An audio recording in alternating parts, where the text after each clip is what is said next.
We are one step closer to the start of the college football season. Which SEC coach has the most pressure to make the playoff?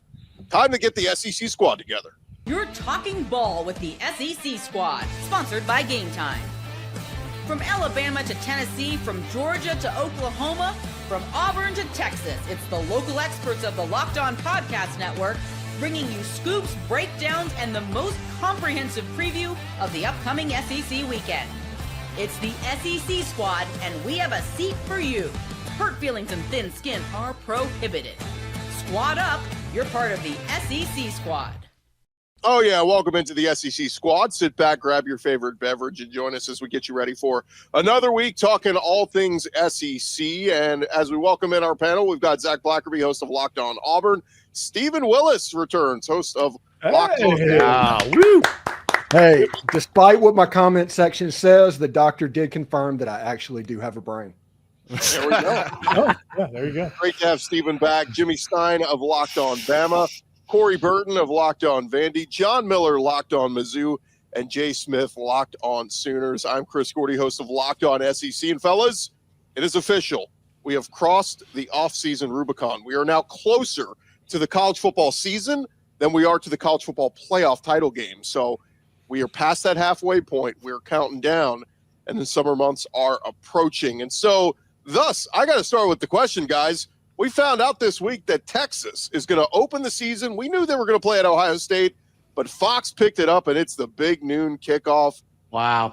How much do you guys like that? How much do you hate it? I mean, Fox showcasing their best game of the week at 11 a.m. The SEC, we do it right. We put it at night. Can I lead the way on that one? Yeah.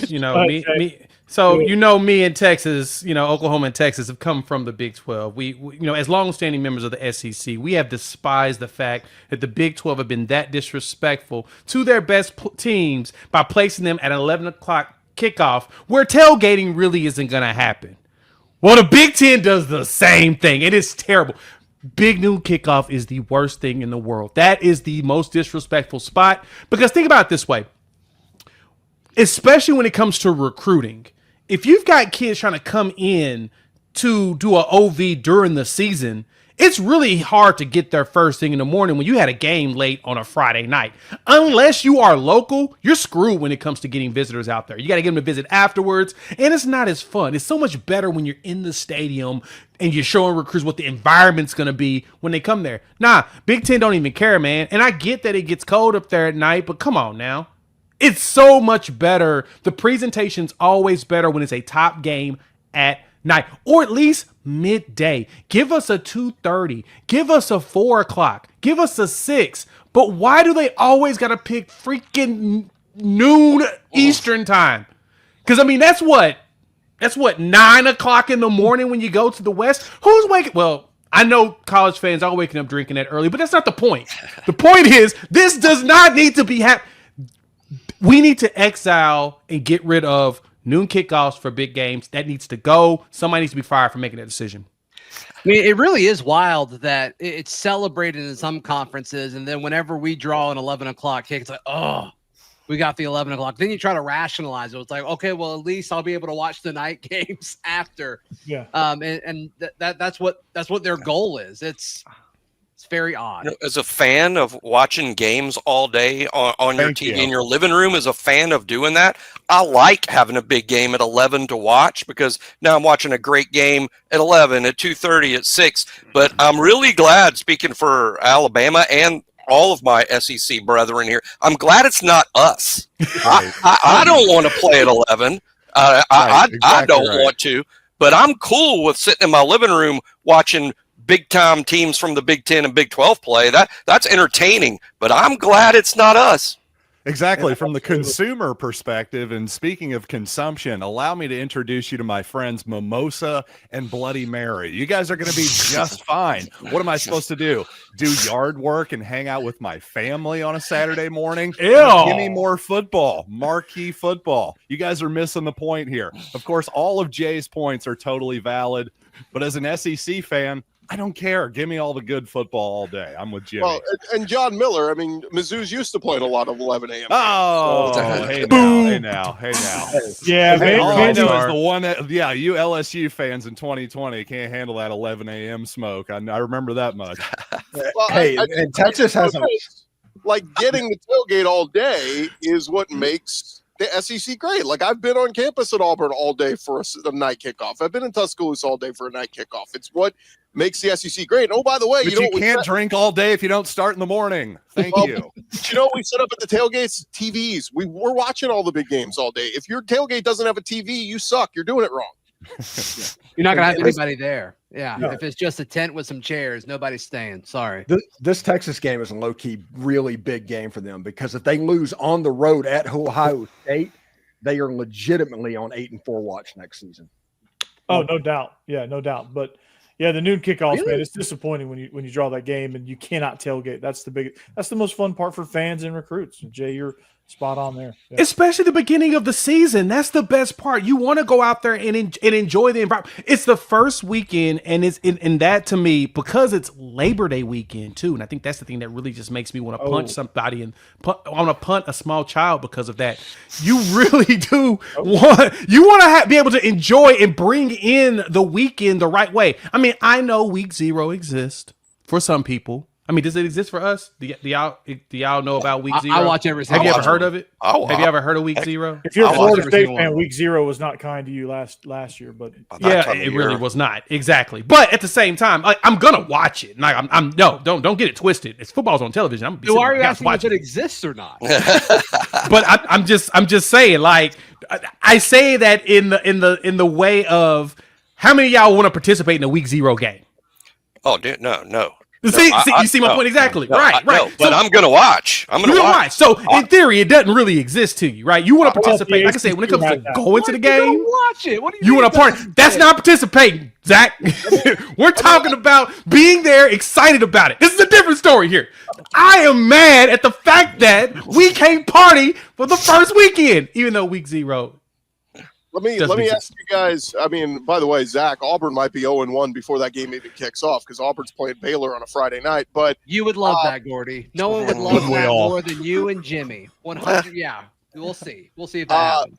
I just wanted to point out: does this work in Texas's favor? Like, would you rather go into the horseshoe because they're going to be hanging the banner and celebrating the national championship and all this at 11 a.m.? Like, I think it's a little bit probably behooves Arch Manning in Texas. You know, Arch making his first start as the full-time starter now. Like, you'd probably prefer this than a night game in the horseshoe. I'd rather play there at noon than at night, 100%, if I'm the away team. Hey, it's a fun game, but it's also relatively meaningless in the college football playoff hunt, in my opinion. Week 1, by the time November comes around, I just don't think the committee is going to factor in the winner of this game all that much, unless it's, a 21-point, convincing type of victory. There's a few of those too at week 1 that has playoff hopefuls there. I mean, you've got this one. You've got LSU and Clemson. yeah, that's Bama, Florida State. Massive game.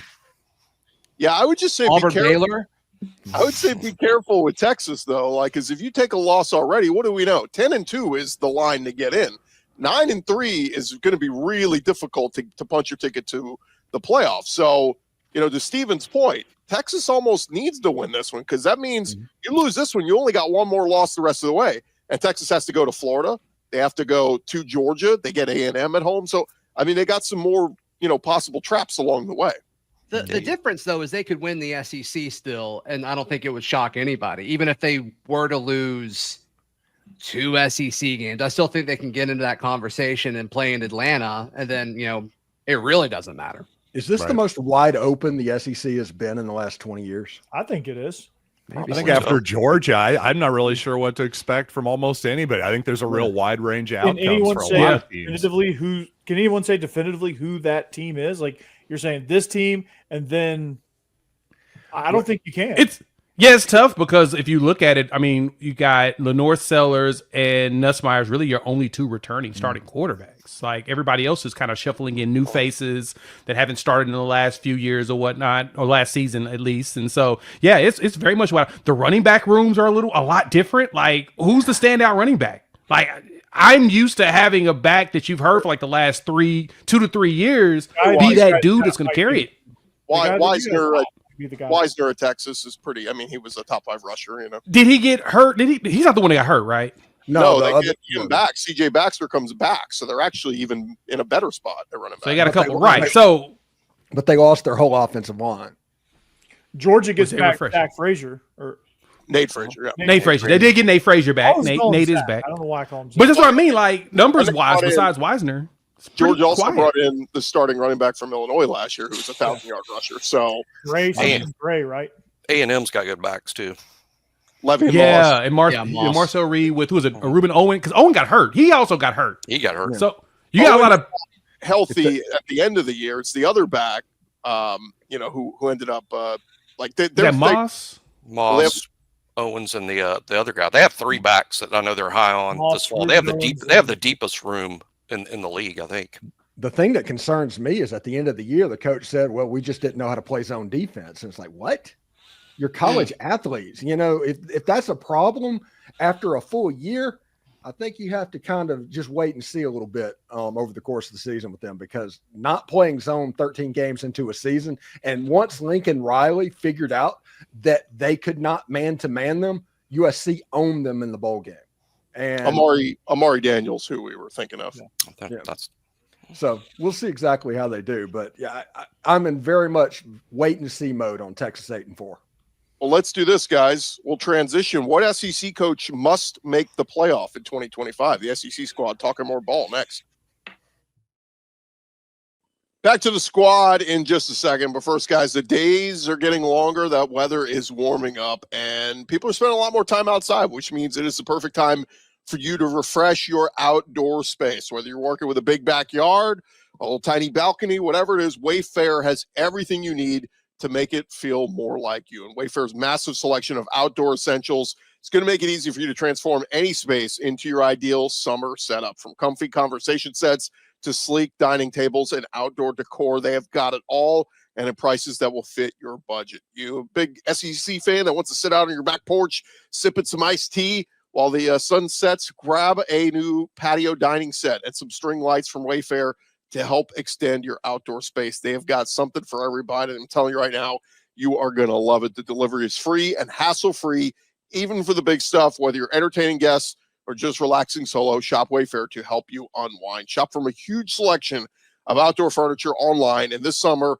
get outside with Wayfair. Head to wayfair.com right now. That's WAYFAIR.com. Wayfair, every style, every home. The SEC squad rolls on here. And guys, we posed the question before the break. What SEC head coach must make the playoff in 2025? I'm not talking, I hope he does, or I think he's going to. Who absolutely must make the playoff this year? Steve? I think the pressure is on Lane, because last year, if you go by the NFL draft, if you go by all of that stuff, there was talent to get there. It wasn't that the Ole Miss football team was not good enough. It was the stuff that happened ancillary to the talent on the field, and that is something that Lane has to answer for a little bit. So there is a little bit of pressure on Lane. Now, don't get me wrong. He's not going anywhere. He's about as secure as anybody can get. But what's left for him to do is to win something. He needs to win something. Whenever that happens, he will go up to another level, because at Ole Miss, they've won 10 games, 3 out of the last 4 years. That's an accomplishment that has been done exactly 4 times in the last 50 years. But Lane needs to win something. If that happens, he will move up a tier in the coaching. And I think it's not that he must get there. He really, really needs it. It's his last thing that he needs to get to. I hate to say that the easiest one out of this list is Kalen DeBoer. Yeah. Like, Alabama is not accustomed to this. Yeah. They're not accustomed to missing playoffs. They're not accustomed to being left out. I mean, heck, we got a 12-team field. This is the pressure is now sticking, especially now that he brought in Ryan Grubb to run the offense the way they did at Washington. Because of that, now the pressure is heavier on them. Should it be? No. Is it? Absolutely, is, because that's the tradition there. You don't win 11 games, somebody's probably going to get fired. That is kind of how things happen at Alabama. And it's nothing against them. It's more of the expectations are so high and the tradition is so rich. 10 games, people start getting pissed. Like they start getting annoyed. A second year with 9 wins, the dude's immediately on the hot seat, which is the wildest thing to say. But that is just how things are there. Yeah, that's why you don't want to follow Nick Saban. It's as simple as that. And I agree with you, Jay. I think the two obvious guys to pick here were Kalen DeBoer, and number 2, a similarly high expectation program. I think it's Brian Kelly. At a certain point, he needs something to put in his trophy case too. I'm not saying he's necessarily going to get fired after this season if they go 8-4 or 9-3, but man, he's going to be under a lot of pressure at a certain point. LSU is paying a lot of money for their coaching staff, not just Kelly, by the way. They're paying a lot of money for these portal classes, these high school classes. At a certain point, they're going to want to see something in that trophy case. It's a great call, John, because when you look at it, all 3 of the previous coaches, Saban, Les Miles, and Ed Orgeron, all got to and won a championship by year 4 of being head coach. Brian hasn't been crazy. He won the West in year 1, beat Alabama, great. He had a Heisman Trophy winner, awesome. That next step is making the playoff. You're not even asking him to win a championship, which a lot of people want him to. But the expectation is make the playoff. And I'm with you guys. If Kirby Smart misses it, it sucks. That you didn't get there. That's fine. Tennessee and Josh Heupel, we get it. You lost Nico. Like you run through all the coaches, and really it is DeBoer and Brian Kelly. The heat turns up tremendously if neither of those guys make the playoff. I think everybody else is kind of. I think Sark is up there. I think Sark with all the Arch Manning stuff. I think he's up there. I was going to say take it a step further and not only make the playoff, but make a run in the playoff with Sark. Like go further than he went. Go further than the quarterfinal. Like get to the semifinal. Get to the championship. Make a run because didn't they pay like $35 million for their roster, something like that? $1 billion. You can say any number that was really big, and I'd be like, yeah, that makes sense. 35 Texas. Well, yeah, that sounds about right. Yeah. 35 million reported, but it is funny. Yeah. He did make it to the semis 2 straight years. Look, you keep knocking on the door. Eventually, those Longhorns are like, bro, we got to get to the title game. Yeah, it's like, come on, guys. I mean, and especially if they go 8-4, as Steven, said there was a chance of. I'm a little resistant to that, but it's totally possible. But if they do that with Arch, I mean, they've kind of been patient with Arch Manning, and they said, okay, Quinn Ewers, go all in the draft. We really don't care about you anymore.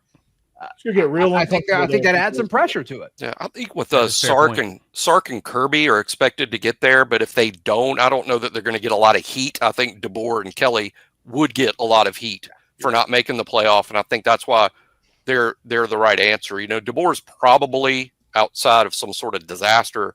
I don't think DeBoer's going to get a lot of heat from the administration, but the fans that are used to Nick Saban's success, the fans, a huge chunk of them will fire DeBoer if he doesn't make the playoff. I think fans will give up rather quickly. I don't think the administration will, with the size of the buyout. And again, you have to see how the season goes. I mean, 9-3, barely missing the playoff is different than 5-7.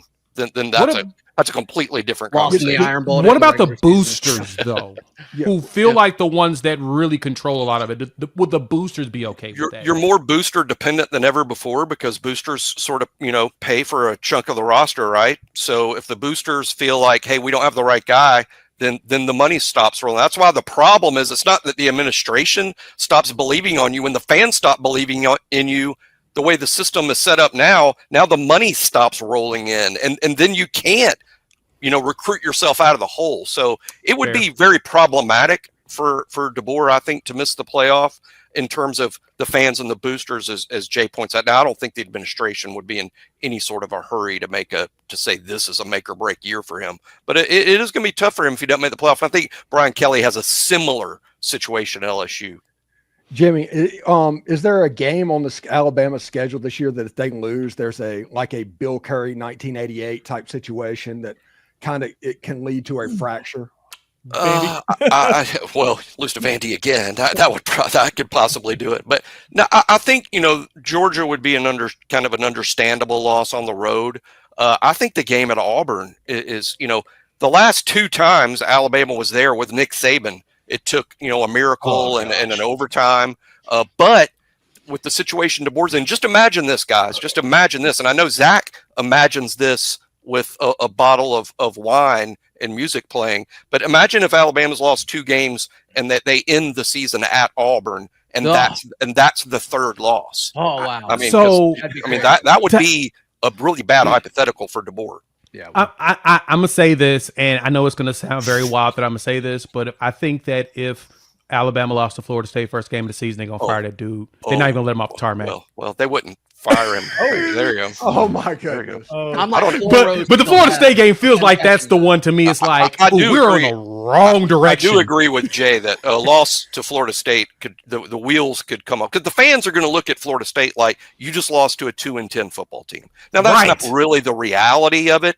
But that's how a lot of fans will look at it. You just lost to, at least Vanderbilt won 6 games last year and went to a bowl, and Oklahoma did, but you just lost to a 2-10 team. And by the way, I have no idea what the name is of that receiver that caught that ball from Milrow.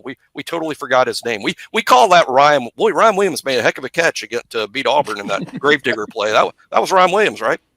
Yeah, the NFL forgot who it was too. He didn't get drafted, did he? He did not get drafted. No. Yeah. I will say too, Jimmy. I mean, I have a buddy who's a big Florida State fan. I was looking at what they added to the portal. Like, that is a much improved roster. And at home, Florida State, like when they're rocking, that's a tough place to play. 5 new offensive linemen. They're going to start 5 new offensive linemen all from the portal.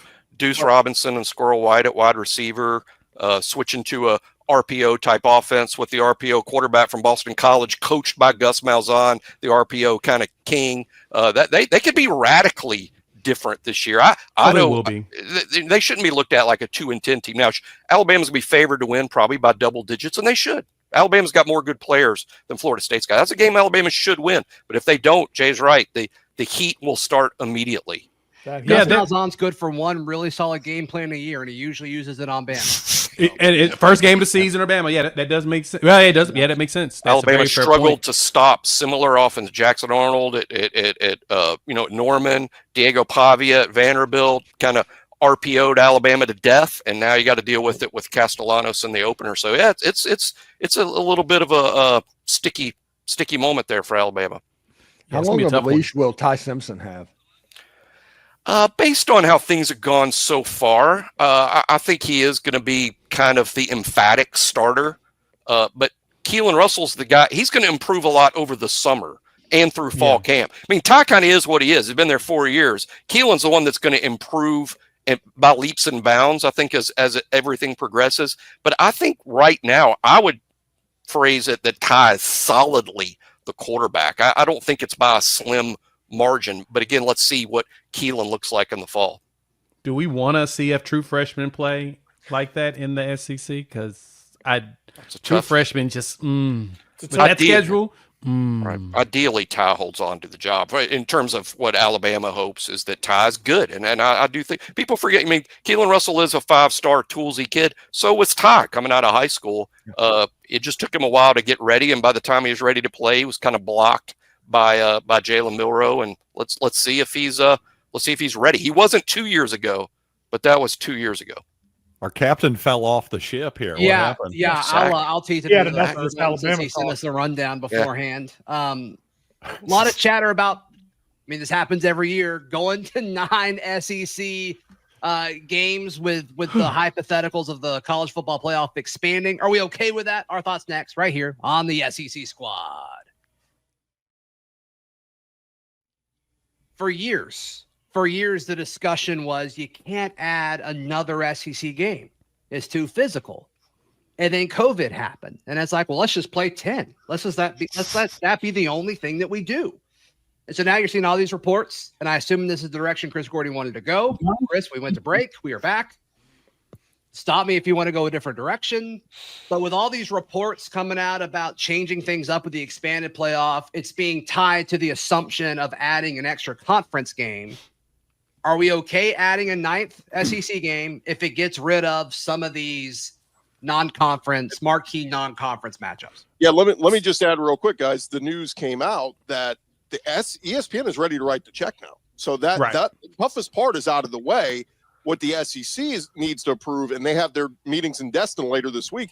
They don't necessarily, at least this is what's been talked about behind the scenes, they don't want to go to 9 conference games until they get confirmation of those automatic bids for, if we expand the college playoff. They're not going to agree to 9 games if Indiana and SMU are getting spots over SEC teams with 3 losses, with the 9th game. So I think that's the thing to address. The format is going to have to change, and then I think they'll be completely on board.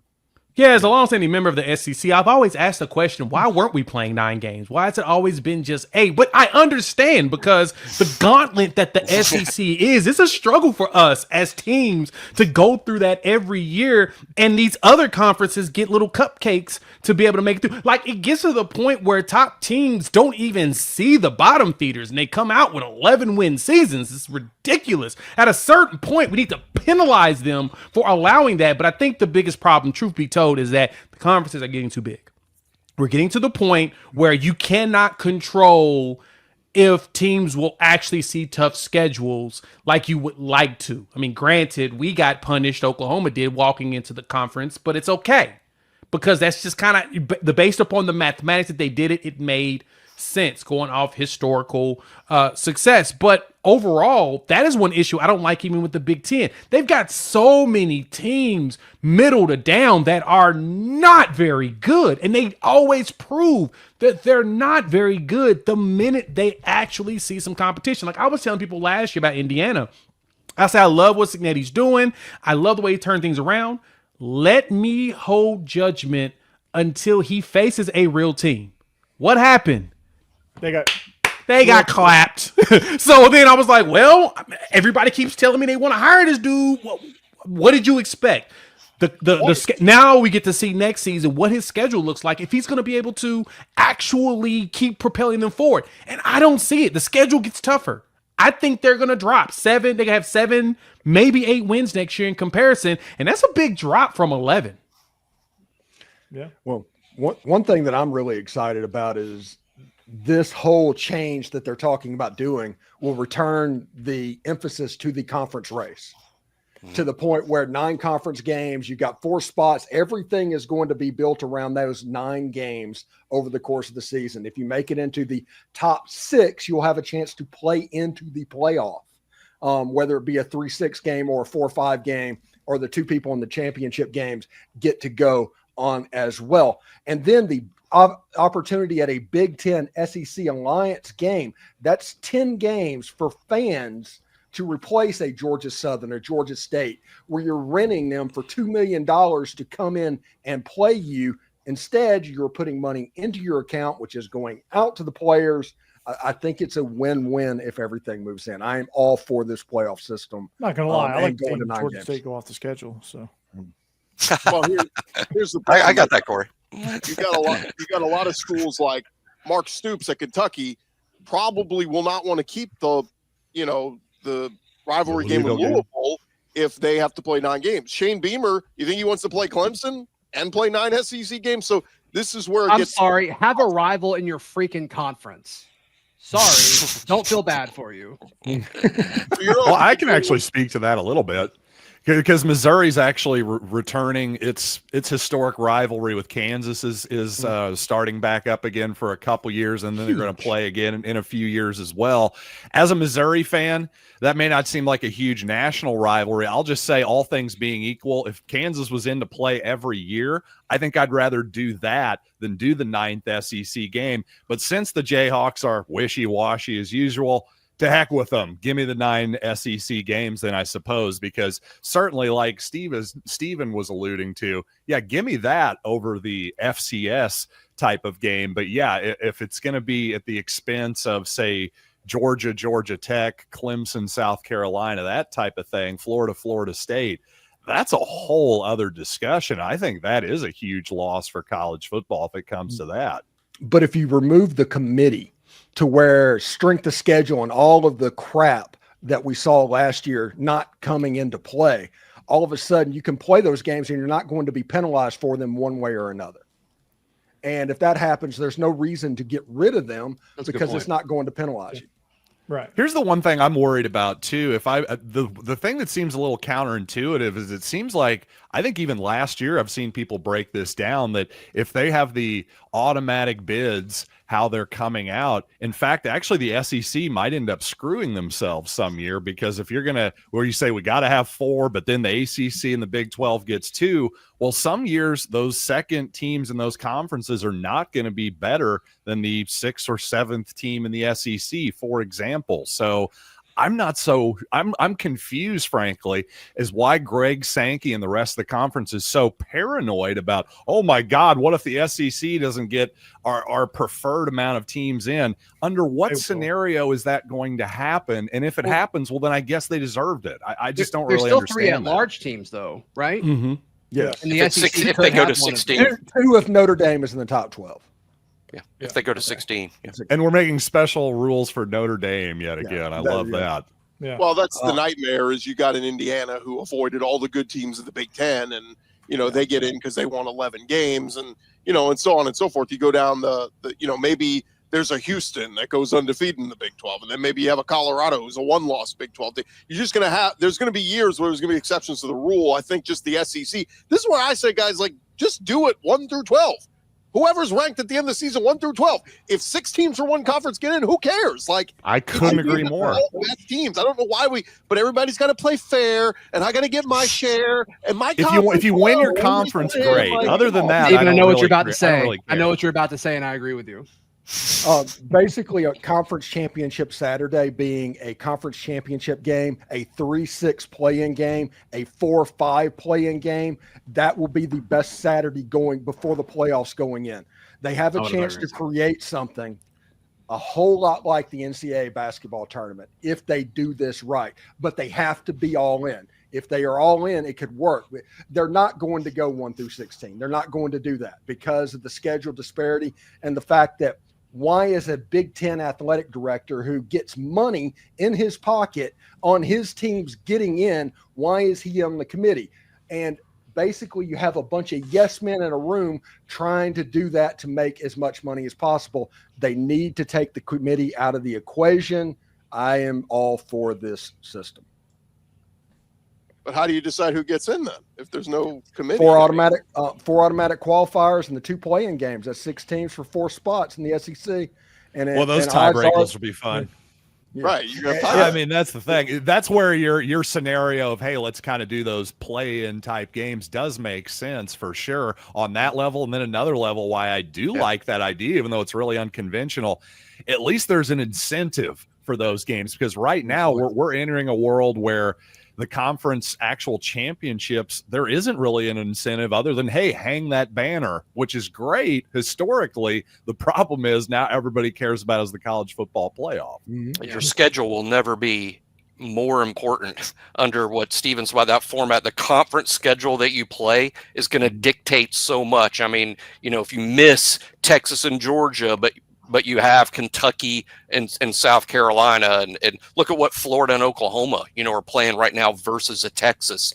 It'll be even more important under the new format that we're discussing. But under a 9-game schedule will be different scheduling to where, play more so people. We'll look a little bit differently. Well, what I thought Steven was going to say, because I think he's pro this direction, but just use the BCS or something similar to it instead of a committee for at-large rankings. Yeah, just getting that not subjective. There's going to be a little bit of subjectivity to it, obviously, but get as much objectivity as you can with numbers so that you can ensure you don't get and just be extremely transparent with what the formula values and what's weighted more than others. And so we're all playing by the same. We all are trying to achieve the same thing here. And you don't get Penn State road to the semifinals with SMU and Boise, and you get Ohio State having to go through Tennessee and Texas. We still live in a world where the Rose Bowl and the Sugar Bowl does not want to be a semifinal or a final host or anything like that because they have to have their New Year's Day time slot. So we still live in that world. Can we get rid of the bowl games as hosts during the I don't like that during the playoffs. I want to be on campuses. That is I feel like as teams get successful, the fans should be rewarded with home games. If you want to do this for the fans, reward the fans with home games. Period. I totally agree with that. The problem is Chick-fil-A's writing the check to come to Atlanta. Cotton Bowl's writing the check to come to Dallas. These are all the big money making people. So, I get it. Semifinals only. Who is the sponsor for the Cotton Bowl? Is it Goodyear? Goodyear. Yeah. They gave us koozies at the SEC Media Days. It was pretty cool. Oh. Those were nice. They did have a nice I still media- have them. They had a good media party. It was nice. It was I really think nice. I It get was. to ride in the blimp this year. Zach got blackout drunk. It was fun. I don't even remember it. It was great. Guys, we will leave it there. Hey, remember to follow and John subscribe. Neighbors threw up everywhere. Follow and subscribe to your favorite SEC show, Locked On SEC Show. We'll be covering your favorite teams every day throughout the offseason. And don't forget, I'll have you covered with the entire conference every day with Locked On SEC, part of the Locked On Podcast Network, covering your team every day. We'll talk to you guys next week. SEC Squad out. Jackson Arnold whooped Alabama last year. He really did.